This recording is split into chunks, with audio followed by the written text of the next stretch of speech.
All right, let's get this fucking show fucking started. This is the Wikipedia page for... Welcome to WikiListen, the podcast where we read Wikipedia pages and provide commentary. I'm Victor Varnado, KSN. And I'm Rachel Teichman, LMSW. All right.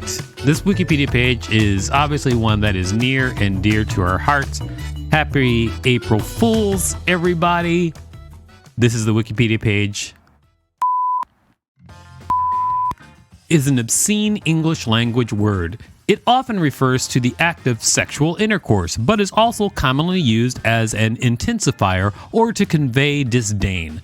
While its origin is obscure, it is usually considered to be first attested to around 1475 CE. In modern usage, the term and its derivatives, such as and are used as a noun, a verb, an adjective, an interjection, or an adverb. There are many common phrases that employ the word as well as compounds that incorporate it, such as mother, wit, up, nut, and off. They could have the unedited version of this in our Patreon. Yep. Is considered offensive and vulgar. What? In the United States, is often removed from music broadcast over radio. However, the U.S. Supreme Court has ruled that usage of is protected under the First and 14th Amendments. Instances of public figures, such as politicians using often gain significant attention. Offensiveness.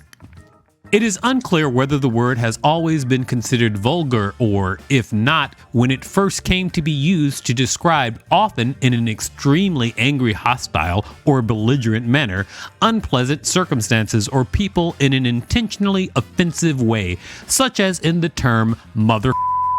One of its more common usages in some parts of the English-speaking world. Some English-speaking countries censor it on television and radio.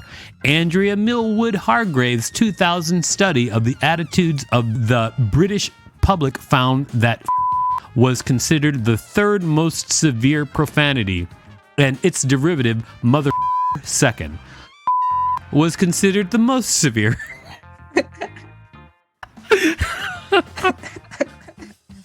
Thanks for throwing that in.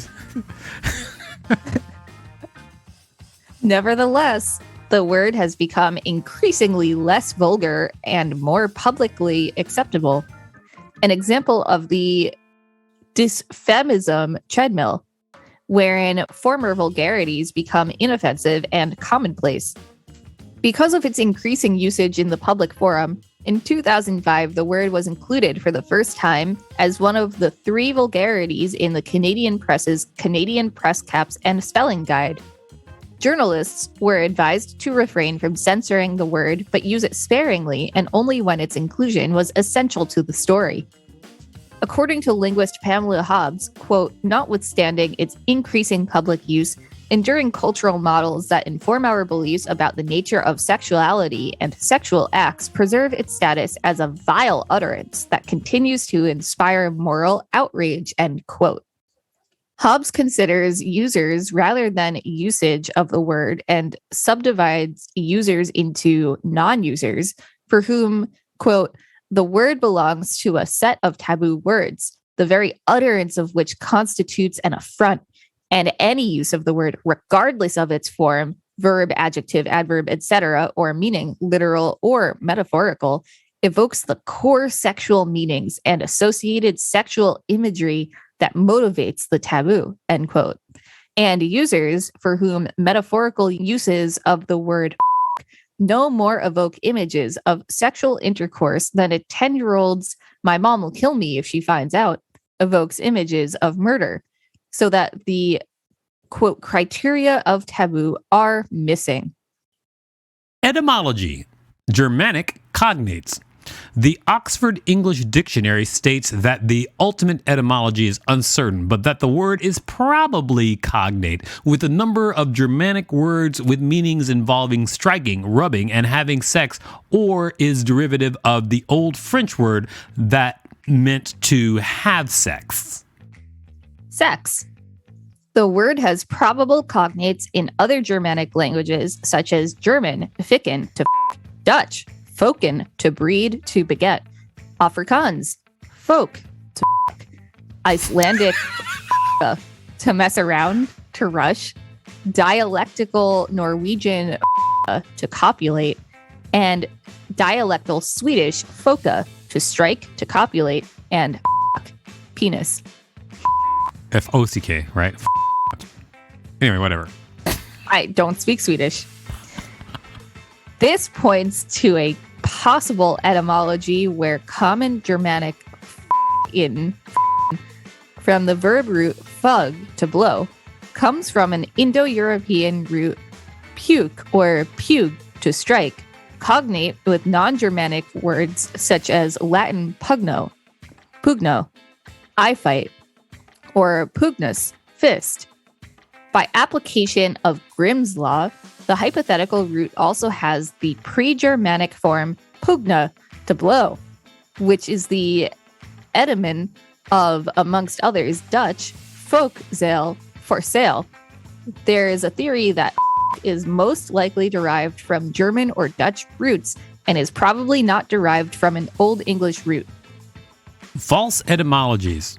One reason that the word is so hard to trace etymologically is that it was used far more extensively in common speech than in easily traceable written forms. There are multiple urban legends that advance false etymologies, declaring the word to be an acronym. One of these urban legends is that the word came from Irish law. If a couple was caught committing adultery, the two would be punished for unlawful carnal knowledge in the nude, with written on the stocks above to denote the crime. A variant misconception alleges church clerks to have recorded the crime of forbidden use of carnal knowledge. Another is that a royal permission granted in the Middle Ages, the Black Death, and the scarcity of uncontaminated resources drove towns to control both human interactions and population growth.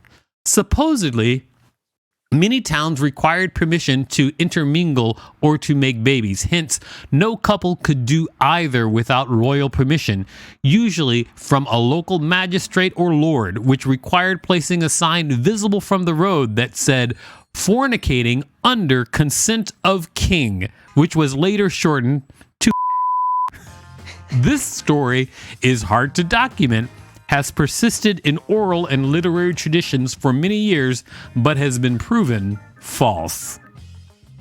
Having to ask permission to that's pretty kinky. A false etymology first made popular on the radio show Car Talk says that the phrase you derives from pluck you in connection with a misconception regarding the origins of the V sign. This misconception states that English archers believed that those who were captured by the French had their index and middle fingers cut off so that they could no longer operate their longbows, and that the V sign was used by uncaptured and victorious archers in a display of defiance against the French. The addition of the phrase "you" to the misconception came when it was claimed that the English yelled that they could still pluck you. Yew wood being the preferred material for longbows at the time, a phrase that evolved into the modern "you."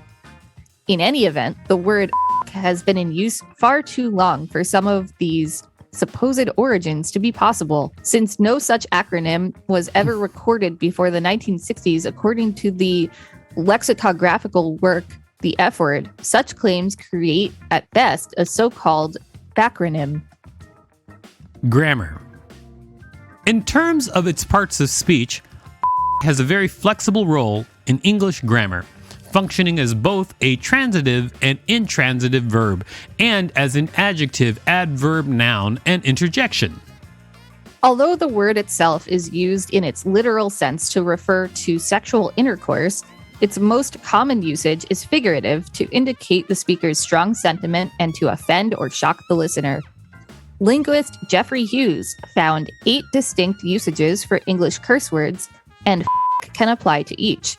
For example, it fits in the curse sense, you, as well as the personal sense, you f***er. In the Oxford English Dictionary, more than 100 different usages and collocations like around, with SO, you, me, it, are identified for its derived forms like ability and compounds with e.g. best, face. I know you really enjoyed reading that whole paragraph. I did. I really did. Early usage. In 2015, Dr. Paul Booth argued he had found possibly the earliest known use of the word that clearly has a sexual connotation. In English court records of 1310 to 11, a man local to Chester is referred to as Roger by the Novell, probably a nickname. Either this refers to an inexperienced copulator referring to someone trying to have sex with the navel, or it's a rather extravagant explanation for a dimwit, someone so stupid they think that this is the way to have sex, says Booth. An earlier name, that of John Le recorded in 1278, has been the subject of debate, but is thought by many philologists to have had some separate and non-sexual origin. Otherwise, the usually accepted first known occurrence of the word is found in code in a poem in a mixture of Latin and English composed in the 15th century. The poem, which satirizes the Carmelite friars of Cambridge, England, take its title, Flen Fliss, from the first words of its opening line, Flen Fliss and Fruris, fleas, flies, and friars.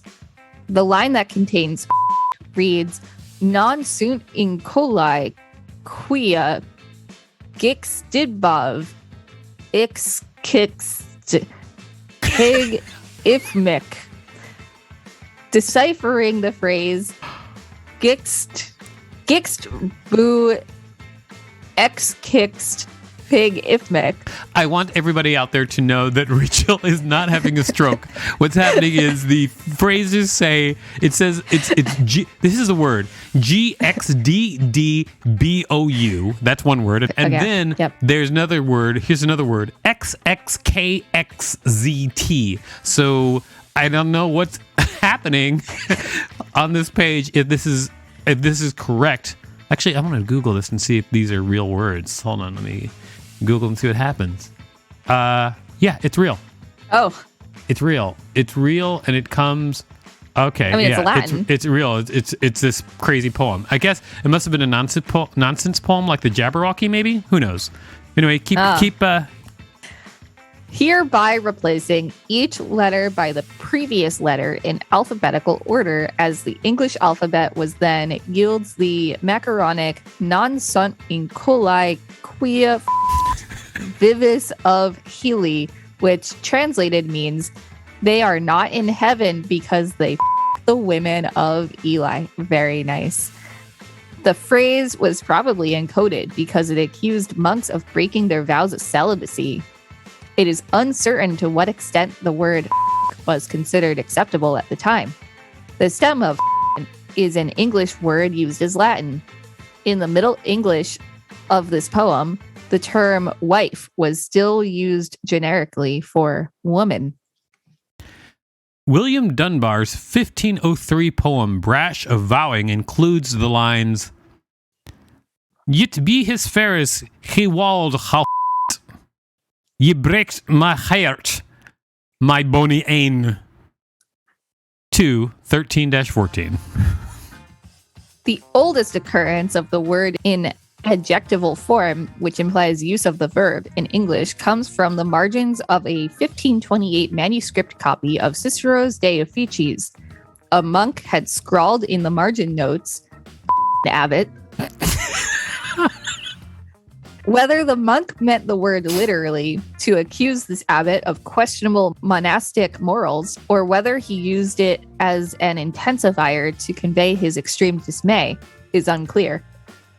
John Florio's 1598 Italian-English Dictionary of Words included the term along with several now archaic but then vulgar synonyms in this definition. To jape, to sard, to swive, to occupy. Of these, occupy and jape still survive as verbs, though with less profane meanings, while sard was a descendant of the Anglo-Saxon verb sorden or sordone, on sora, to copulate, and swive had derived from earlier swifen, to resolve, i.e. to swivel, compare modern-day screw. As late as the 18th century, the verb occupy was seldom used in print because it carried sexual overtones. A 1790 poem by St. George Tucker has a father upset with his bookish son say, "I'd not give a for all you've read." Originally printed as "I'd not give ... for all you've read," scholars agree that the words were removed, making the poem the first recorded instance of the now common phrase, "I don't give a." Farmer and Henley's 1893 Dictionary of Slang notes both the adverbial and adjectival forms of as similar to but more violent than bloody and indicating extreme insult, respectively. I really want to get my hands on this 1893 Dictionary of Slang. I bet you could just Google it and have it instantly. Probably. Right. So, congratulations. Modern usage. The modern usage and flexibility of was established by the mid to late 19th century, and it has been fairly stable since. Most literally, to is to have sex, but it is also used as a more general expletive or intensifier.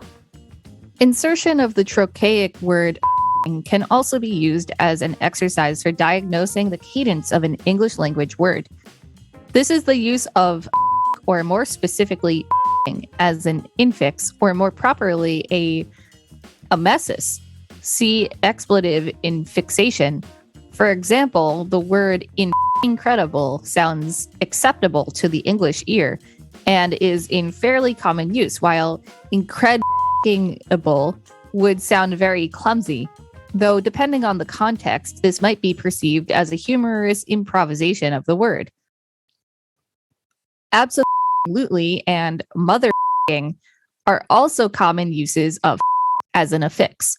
While neither dysphemistic nor connected to the sexual connotations of the word, even the vacuous usages are considered offensive and gratuitous, such as, "This is awesome," has colloquial usage as a verb, adverb, adjective, conjunction, interjection, noun, and pronoun. The word is a component of many acronyms, some of which, like snafu, situation normal, all up, and foobar, up beyond all recognition, date as far back as World War II. I didn't know that. Oh, you didn't know that? I didn't know that's what they stood for, no. Oh, yeah. Foobar, up beyond all recognition. MILF, mother I'd like to, and variations of the first letter are widely seen in pornographic context. Many more recent coinages, such as the shorthand WTF for what the STFU for shut the up, or FNL for my life, have been widely extant on the internet and may count as examples of internet memes. Many acronyms will also have an F or MF added to increase emphasis. For example, OMG, oh my god, becomes OMFG, oh my f***ing god. Abbreviations including can be considered less offensive than itself. Although the word is proclaimed vulgar, several comedians rely on for comedic routines. George Carlin created several literary works based upon the word, including his routine, 7 Dirty Words. Here's a fun fact. Rob Perivonian, our current events host and editor, opened for George Carlin on one of his last tours. Really? That's so cool. Yeah. Rob, you rock. Doesn't he? He does. Examples of more recent usage. In 1928, English writer D.H. Lawrence's novel Lady Chatterley's Lover gained notoriety for its frequent use of the words and ***ing. The Catcher in the Rye by J.D. Salinger featured the use of you in print. First published in the United States in 1951, the novel remains controversial to this day due in part to its use of the word, standing at number 13 for the most banned books from 1990 to 2000, according to the American Library Association. I pretended to read this entire book and somehow still passed English. The first documented use of the word on live British television has been attributed to theater critic Kenneth Tyman in 1965, though it has been claimed Irish playwright Brendan Behan used the word on Panorama in 1956, or the man who painted the railing on Strandmill's embankment alongside the River Lagan in Belfast, who in 1959 told Ulster's TV's Tea Time magazine program Roundabout that his job was boring. The Bill Grundy incident was a controversy that ensued in 1976 when Today host Bill Grundy interviewed the Sex Pistols after guitarist Steve Jones called Grundy a dirty and a rotter. Punks. The word began to break into cinema when it was uttered once in the film Vapor 1963 and in two Andy Warhol films, Poor Little Rich Girl 1965 and My Hustler 1965, and later in each of two 1967 British releases, Ulysses and I'll Never Forget What's His Name. It was used several times in the 1969 British film Bronco Bullfrog. According to director Robert Altman, the first time the word was used in a major American studio film was in 1970's MASH, spoken by Painless during the football match at the end of the film. Use in politics is not widely used in politics, and the use of the word by politicians often produces controversy. Some events include: in 1965, U.S. President Lyndon B. Johnson said to the Greek ambassador Alexandros Matsas when he objected to American plans in Cyprus, quote, "Your parliament and your constitution, America is an elephant. Cyprus is a flea. Greece is a flea. If these two fellows continue itching the elephant, they may just get whacked by the elephant's trunk. Whacked good." Wow, that sounds like a threat. Former British Secretary of State for Defense Dennis Healey reported that the penultimate High Commissioner of Aden, 1965 to 1967, Sir Richard Turnbull, stated that when the British Empire finally sinks beneath the waves of history, it will leave behind it only two memorials. One is the game of association football, and the other is the expression off. During debate in February 1971 in the House of Commons of Canada, Canadian Prime Minister Pierre Trudeau mouthed the words off at Conservative MP John Lundgren, while Lundgren made some comments about unemployment. Afterward, when asked by a television reporter what he had been thinking, Trudeau famously replied, quote, "What is the nature of your thoughts, gentlemen, when you say fuddle-duddle or something like that?" Fuddle-duddle consequently became a catchphrase in Canadian media associated with Trudeau. The first accepted modern use in the British House of Commons came in 1982, when Reg Race, Labour MP for Wood Green, referred to adverts placed in local news agents by prostitutes, which read, "Phone them and them." Hansard, the full record of debates, printed F*** them, but even this euphemism was deprecated by the speaker, George Thomas. During the George W. Bush presidency, a vehicular bumper sticker with the words Buck Fush, a spoonerism of Bush, gained some popularity in the U.S. In June 2004, U.S. Vice President Dick Cheney told Democratic Senator Patrick Leahy, "Go yourself." Coincidentally, Cheney's outburst occurred on the same day that the Defense of Decency Act was passed in the Senate. In February 2006, Premier of the Australian state of New South Wales, Morris Lemma, while awaiting the start of a Council of Australian Governments media conference in Canberra, was chatting to Victorian Premier Steve Bracks. Not realizing microphones were recording, he said, "Today, this wit who's the new CEO of the Cross City Tunnel has been saying, what controversy? There is no controversy." The exchange referred to the newly appointed CEO of the recently opened Cross City Tunnel toll road within Sydney. In 2007, U.S. Senator John Cornyn objected to John McCain's perceived intrusion upon a Senate meeting on immigration, saying, "Wait a second here. I've been sitting in here for all these negotiations and you just parachute in here on the last day? You're out of line." McCain replied, "You. I know more about this than anyone else in the room."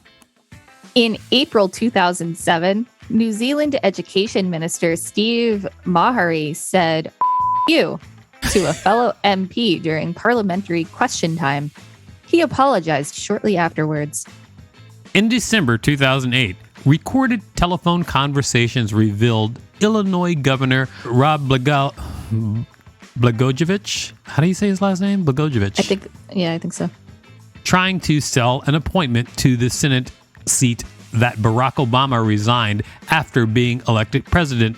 In the phone conversation, Blagojevich said in reference to his power to appoint a new senator, "I've got this thing and it's f***ing golden and I'm just not giving it up for f***ing nothing." In the recorded conversations, Blagojevich also referred to Obama as a mother and repeatedly said him when speaking of the Obama administration's request that Valerie Jarrett be appointed as Obama's replacement. Blagojevich complained, "They're not willing to give me anything except appreciation. Them." Blagojevich also said Tribune Company ownership should be told to fire those in reference to Chicago Tribune editors critical of him. In December 2009, in Dáil Éireann, the lower house of the Irish Parliament, Paul Gogarty responded to heckles from Emmett Stagg with the outburst, "With all due respect in the most unparliamentary language, you, Deputy Stagg, you." Gogarty immediately withdrew the remarks and later made a personal statement of apology. Reporting of the outburst quickly spread by media and the internet. A subcommittee of the Dáil's Standing Committee on Procedure and Privilege produced a 28-page report on the incident. 28 pages. Jesus Christ. On March 23, 2010, U.S. Vice President Joe Biden whispered into President Barack Obama's ear, "This is a big deal," when referring to the U.S. healthcare reform bill. His words were picked up by microphones and video. On May 3rd, 2010, Canadian Senator Nancy Ruth advised representatives of women's groups to, quote, "shut the up" on access to abortion in the run-up to the 36th G8 summit. In late 2012, the then U.S. House Speaker John Boehner was visiting the White House when he saw then Senate Majority Leader Harry Reid in the lobby. Boehner was under great stress about the impending fiscal cliff, and Reid had also accused him of running a dictatorship in the House. Isn't it Boehner? Is it Boehner or Boner? I'm pretty sure it's Boehner. Is it Boehner? John Boehner or John Boner? I think it's I'm Boehner. calling him Boner. Boner saw Harry Reid, pointed his finger at him, and told him, "Go yourself." Reid replied by saying, "What are you talking about?" Boner then repeated what he had told him and left. In late 2016, Philippine President Rodrigo Duterte reacted to the European Parliament's criticism over the prevalence of unsolved extrajudicial killings incurred in his war on drugs, which he lashed out at EU politicians, singling out those from Britain and France, calling them hypocrites, and accusing them of being responsible for the deaths of thousands caused by their ancestors during the colonial period. Upon making an obscene hand gesture, Duterte stated that he told EU politicians, quote, "When I read the EU condemnation, I told them, you are only doing it to atone for your own sins. And they do not want a safe Philippines. They want it to be ruled by criminals. Oh, well, I'm sorry. This is your idiotic view." Duterte also said in response to growing international criticism, the EU now all has the gall to condemn me. I repeat it. You. Good acting. On June 10th, 2018, Robert De Niro sparked controversy during the 72nd Tony Awards as he cursed U.S. President Donald Trump with the word during the live broadcast. He started with the sentence, "I'm going to say one thing, Trump." That's a very bad De Niro impression, but you get the idea. He clenched his two fists in the air and ended his remarks by saying, "It's no longer down with Trump, it's Trump." He received a standing ovation from the audience, which was mostly celebrities.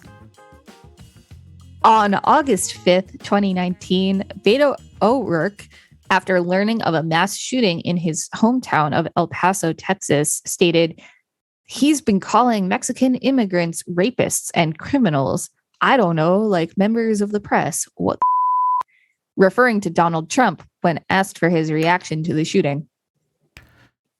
During a virtual live telecast Senate hearing on August 21st, 2020, Senator Tom Carper shouted over a video chat that was being broadcast nationwide.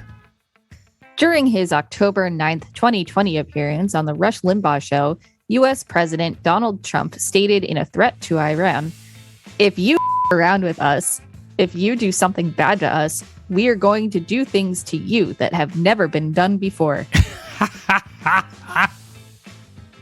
In 2021, "Let's Go Brandon" became a political slogan and internet meme used as a euphemism for Joe Biden, the President of the United States. That shit is still so stupid to me. Use in marketing. In April 1997, clothing retailer French Connection began branding their clothes with usually written in lowercase, spelled FCUK, stating it was an acronym for French Connection United Kingdom. Its similarity to the word caused controversy. French Connection produced a range of t-shirts with messages such as FCUK this, hot as FCUK, cool as FCUK, FCUK fashion, etc. In 2009, the European Union's OHIM Trademarks Agency disallowed a German brewery to market a beer called Hell. They sued, and on March 26, 2010, got permission to market the beer. The company argued it is actually named after the Austrian village of and the German term for light beer, Hell, which is simply the word for light-colored. Iancu versus Brunetti is a United States Supreme Court case in which the owner of the clothing brand FUCT, supposedly standing for Friends You Can't Trust, sued the Patent and Trademark Office, which refused to trademark the name for being scandalous under the Lanham Act. The Supreme Court ruled in 2019 that a provision in 15 U.S.C. of the Act denying registration to any trademark seen as consisting of immoral or scandalous matter was an unconstitutional restriction of applicants' freedom of speech. Band names. The word has been used in a number of band names, such as Up, generally based on common compounds. Many of these bands fall into the genres of punk and metal, while some fall into the categories of electronic rock and pop, such as Holy F-bomb. The phrase dropping an F-bomb usually refers to the unanticipated use of the word in an unexpected setting, such as public media, a play on the nickname for the hydrogen bomb, the H-bomb, and the shock value that using the word in discourse carries. The term was first reported in a newspaper, Newsday, in 1988, when Hall of Fame baseball catcher Gary Carter used it. In 2012, it was listed for the first time in the mainstream Merriam-Webster's Collegiate Dictionary. Censorship. In the United States, the word is frequently edited out of music and films when broadcast on TV, such as in the film The Big Lebowski, when John Goodman's character repeatedly yells, "This is what happens when you a stranger in the." It was censored on television as, "This is what happens when you find a stranger in the Alps." Still, in 1971, the U.S. Supreme Court decided that the public display of is protected under the First and 14th Amendments and cannot be made a criminal offense. In 1968, Paul Robert Cohen had been convicted of disturbing the peace for wearing a jacket with the slogan, "The draft," in a reference to conscription in the Vietnam War. The conviction was upheld by the Court of Appeals and overturned by the Supreme Court in Cohen versus California. Common alternatives. In conversation or writing, reference to or use of the word may be replaced by any of many alternative words or phrases, including the F word or the F-bomb, a play on A-bomb and H-bomb, or simply EFF or F, as in what the F or you effing fool. Also, there are many commonly used substitutes such as flipping, frigging, fricking, freaking, feck, fudge, flaming, forget, or any of a number of similar sounding nonsense words. In print, there are alternatives such as F asterisk asterisk asterisk F M-K, etc., or a string of non-alphanumeric characters, for example, $$ octothorpe asterisk percent exclamation point, and similar, especially favored in comic books.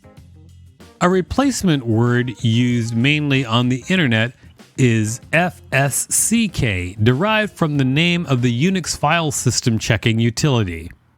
That was a long page, but worth it. Happy April Fool's Day. Yes, everybody. This has been the Wikipedia page for. Thanks for listening to WikiListen. You can find us at wikilisten.com and on all social media at WikiListen, except for Twitter, which is at wiki_listen.